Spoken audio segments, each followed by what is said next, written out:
30 अप्रैल 2026 की वह शाम जबलपुर के बरगी डैम पर बिल्कुल सामान्य और खूबसूरत तरीके से शुरू हुई थी, जैसे हर दिन वहां होती है। सूरज धीरे धीरे ढल रहा था। नर्मदा नदी का पानी सुनहरी रोशनी में चमक रहा था। हवा हल्की थी और माहौल में एक अजीब सी शांति और खुशी थी। लोग अपने परिवारों के साथ घूम रहे थे। बच्चे हंसते हुए इधर उधर दौड़ रहे थे। कुछ लोग मोबाइल से फोटो और वीडियो बना रहे थे और कई लोग उस दिन की सबसे खास चीज का इंतजार कर रहे थे, क्रूज राइड। वह बड़ी मोटर बोट जो लोगों को नदी के बीच लेकर जाती है ताकि वे प्रकृति के बीच कुछ पल शांति से बिता सकें। लगभग शाम के 5 बजे के आसपास लोग धीरे धीरे उस नाव में चढ़ने लगे। कोई अपने दोस्तों के साथ था, कोई परिवार के साथ, कोई अपने छोटे बच्चों को गोद में लेकर चढ़ रहा था। एक माँ अपने लगभग 3 साल के बच्चे को सीने से लगाए हुए थी। बच्चा खुश था और पानी की तरफ देखकर ताली बजा रहा था। कुछ कॉलेज के लड़के मजाक कर रहे थे। एक नवविवाहित जोड़ा हाथ पकड़े बैठा था। Every moment with you is I love you. कुछ बुजुर्ग शांत बैठे थे। Yes, much better. Thank you. कुल मिलाकर करीब 30 से 31 लोग उस नाव में सवार हुए। नाव के कर्मचारियों ने जल्दी जल्दी लोगों को बैठाया। कुछ लोगों ने सुरक्षा को लेकर सवाल किया कि लाइफ जैकेट कहाँ है। कुछ को जैकेट दी गई, लेकिन कई लोगों को नहीं मिली और कर्मचारियों ने यह कहकर बात को टाल दिया। Okay, good. Thank you. और रोज की तरह ही यह यात्रा भी सामान्य होगी। उस समय किसी को अंदाजा नहीं था कि यही छोटी सी लापरवाही कुछ ही देर में कितनी बड़ी त्रासदी में बदलने वाली है। नाव धीरे धीरे किनारे से दूर जाने लगी। इंजन की आवाज हल्की थी। पानी पर हल्की लहरें बन रही थीं। लोग खुश थे। कोई सेल्फी ले रहा था, कोई वीडियो बना रहा था। बच्चे पानी को देखकर खुश हो रहे थे। कुछ लोग गाने गा रहे थे। माहौल बिल्कुल एक पिकनिक जैसा था। लेकिन जैसे जैसे नाव आगे बढ़ी, आसमान का रंग धीरे धीरे बदलने लगा। दूर कहीं काले बादल दिखाई देने लगे। हवा थोड़ी तेज हो गई। शुरू में किसी ने ज्यादा ध्यान नहीं दिया, क्योंकि अक्सर ऐसा मौसम आता है और चला जाता है।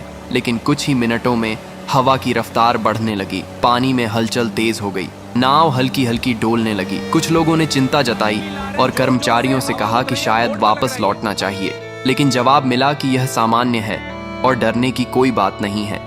यह वही पल था जहां अगर फैसला बदल जाता तो शायद कहानी भी बदल जाती। लेकिन नाव आगे बढ़ती रही। अब हवा और तेज हो चुकी थी। लहरें ऊंची उठने लगी थी। नाव अब पहले से ज्यादा हिल रही थी। लोगों के चेहरों पर मुस्कान की जगह डर आने लगा था। बच्चों ने रोना शुरू कर दिया था। महिलाएं भगवान का नाम लेने लगी थीं। कुछ लोग खड़े होकर संतुलन बनाने की कोशिश कर रहे थे।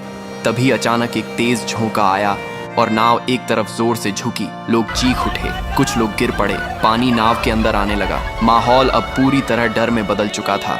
लोग चिल्ला रहे थे, वापस चलो, यहाँ से वापस चलो। सब डरे हुए लेकिन अब बहुत देर हो चुकी थी। अचानक एक और बड़ी लहर आई और नाव का संतुलन पूरी तरह बिगड़ गया। कुछ ही सेकंड में वह पल आया जिसे कोई कभी भूल नहीं पाएगा। नाव पलट गई और सब कुछ पानी में चला गया। एक पल पहले जो लोग हंस रहे थे, अगले ही पल वे खुद को गहरे पानी में पाते हैं। चारों तरफ चीखें, पानी और अफरा तफरी थी। कोई किसी को पकड़ने की कोशिश कर रहा था, कोई तैरने की कोशिश कर रहा था। कई लोगों को तैरना नहीं आता था। कुछ लोग लाइफ जैकेट के सहारे ऊपर रहने की कोशिश कर रहे थे। वह माँ जिसने अपने बच्चे को सीने से लगाया हुआ था, पानी में गिरते ही उसने अपने बच्चे को और कसकर पकड़ लिया। वह खुद तैर नहीं पा रही थी, लेकिन उसने अपने बच्चे को छोड़ा नहीं। कुछ लोग एक दूसरे को पकड़कर बचने की कोशिश कर रहे थे, लेकिन डर और घबराहट इतनी थी कि कोई सही दिशा में सोच नहीं पा रहा था। इस बीच किनारे पर मौजूद कुछ लोगों ने शोर सुना और तुरंत मदद के लिए दौड़े। पुलिस और रेस्क्यू टीम को सूचना दी गई। कुछ ही देर में बचाव कार्य शुरू हुआ। नावें भेजी गईं। लोगों को पानी से निकालने की कोशिश की गई।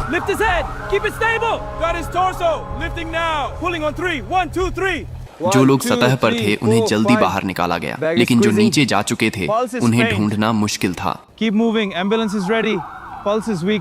कई लोगों को बेहोशी की हालत में निकाला गया।